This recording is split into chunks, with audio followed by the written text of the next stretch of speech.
Hello everybody, this is Starways. Hopefully you guys are having a good day today. In today's video, this is actually suggested by Blue Goomba, so thank you very much for the suggestion. And as you can tell, I'll be teaching you how to make a sniper versus runner game mode in Fortnite Creative. And before we go any further, make sure you drop a like and hit the subscribe button. It would be very much appreciated and would give me more motivation to do these kind of videos.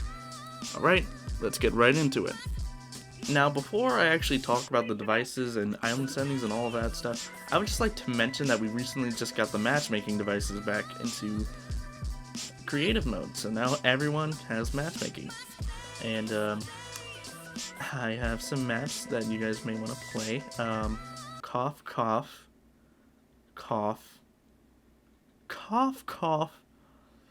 And then you got a big juicy old cough. And we also got the lazy links prefabs and galleries. Now, word of warning, if you want to throw down the prefabs themselves, they're bugged out at the moment, and I have no idea why. Anyways, onward to the devices. Now we have player spawn pads, and you want to split them evenly to the different teams.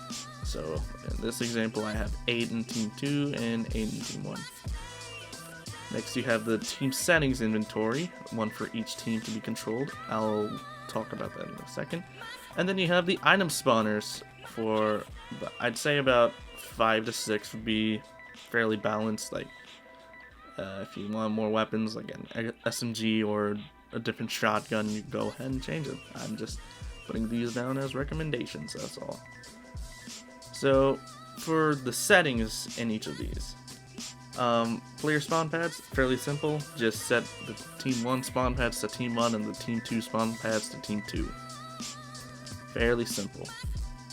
And you may also want to put them at gameplay only if you have like a pre-game lobby, which is like an area that only shows up before the game starts.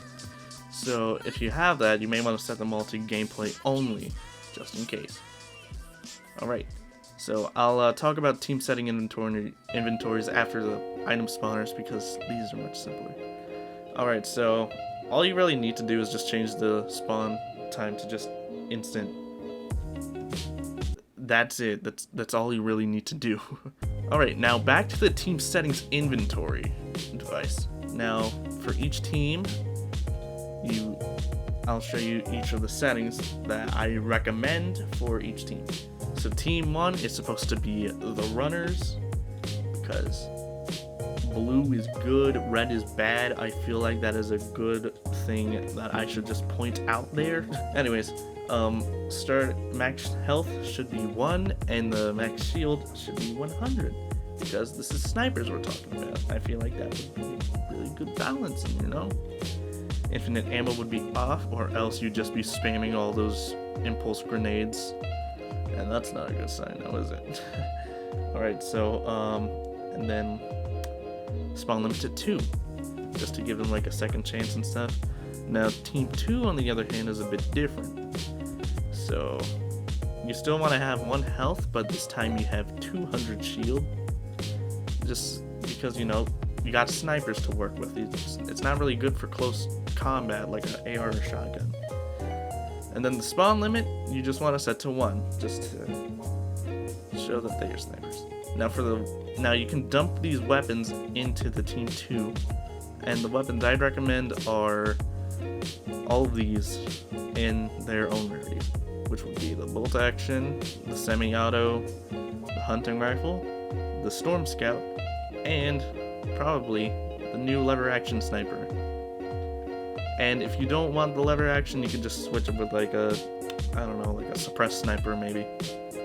But yeah, that's all for devices. Now let's go into what you should change, or at least what I recommend you should change in your islands. Teams, you want to set them to 2. Team size, you want them to split evenly. For total rounds, I would suggest 7 or maybe even 5, depending on how long you want that map to be. So right now I have it at 7. Yeah. End game on match point. What that means is if you got like maybe 4, if you win 4 times, the the entire thing ends, because there's no way you can beat a 4 in a 7-round match. Okay, time limit, you want to set that to 10 minutes, because, you know, you don't want people to just camp while they're trying to run. Next you want to have last standing ends game on, because you want the last team to still be alive and all, so yeah, that's it. That's what you need. Okay, so player collision, I'd recommend you turn that off, because, you know, when you're running, you don't want to bump into people and just ruin the whole plan and all that stuff. Infinite ammo is on, and infinite resources is off, because if you were to add building into your map, it would just be kind of unbalanced, and nobody wants that.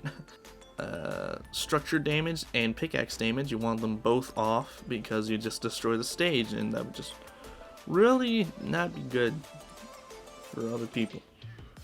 Down but not out, you want that to be turned off. Eliminated player items, you want that off, just so the snipers don't get like a shotgun or anything. That would be kind of bad. What's next? Fall damage, you want that on. Jump fatigue off. Glider redeploy off. And then we go into the UI. HUD info type, you want that to be round status, and then the win condition is going to be on health. Just so it's like shows which team has the most health and all that jazz. You can also set the tiebreakers to whatever you want, like spawns left or eliminations, all that jazz. And yeah, that's all you really need for the devices and island settings. And yeah, that'll be it for today's video. Hopefully you guys like and subscribe, and I'll see you guys on that. Wait, hold on just a second. Yeah, hey. Yeah, I finished the tutorial for Sniper versus Runners. Wait, you need me to tell you about the map layout? Yeah, sure, I can do that real quick. Hold on. So I was going to originally just end the video there, but I felt like you'd kind of need like some sort of map layout of how a Sniper versus Runners is gonna work, just in case, you know, you've never done something like this before. So for the Sniper base, I'd recommend like a, you know, 3x5 is good enough. Now for how high you want it to be, you want it to keep it at like 7 walls high, because that's like the least amount to take to fully die to fall damage. And the distance between the Sniper base and the Runners, you want it to be like about 100 meters, I'd say, is good for like a sniper. Let me just get one right there. See, look, there they are. Now it doesn't really need to be like at like ground level. You can like take it as high as you want. I'm just giving you like a basic layout. And for each level, you want to keep it at like maybe like a 3 to 2 difference, depending on like how much you want. Like in my case, I only wanted like 3 levels, but if you wanted like 5, you'd obviously want to like lower them down a bit. You know, maybe even shorten the distance. I don't know. But I'm just giving you suggestions. And of course over here you got the item spawner, so the players can just fly on over there. Yep. Now that's the end of the video. Hope you guys enjoyed it. If you liked it, make sure to hit the subscribe button, because I'll be making more tutorials like a search and destroy, and maybe even a live event tutorial. So yeah, keep up with that. Please sure to be using my supported creator code star-wise in the Fortnite item shop, #ad, #epicpartner.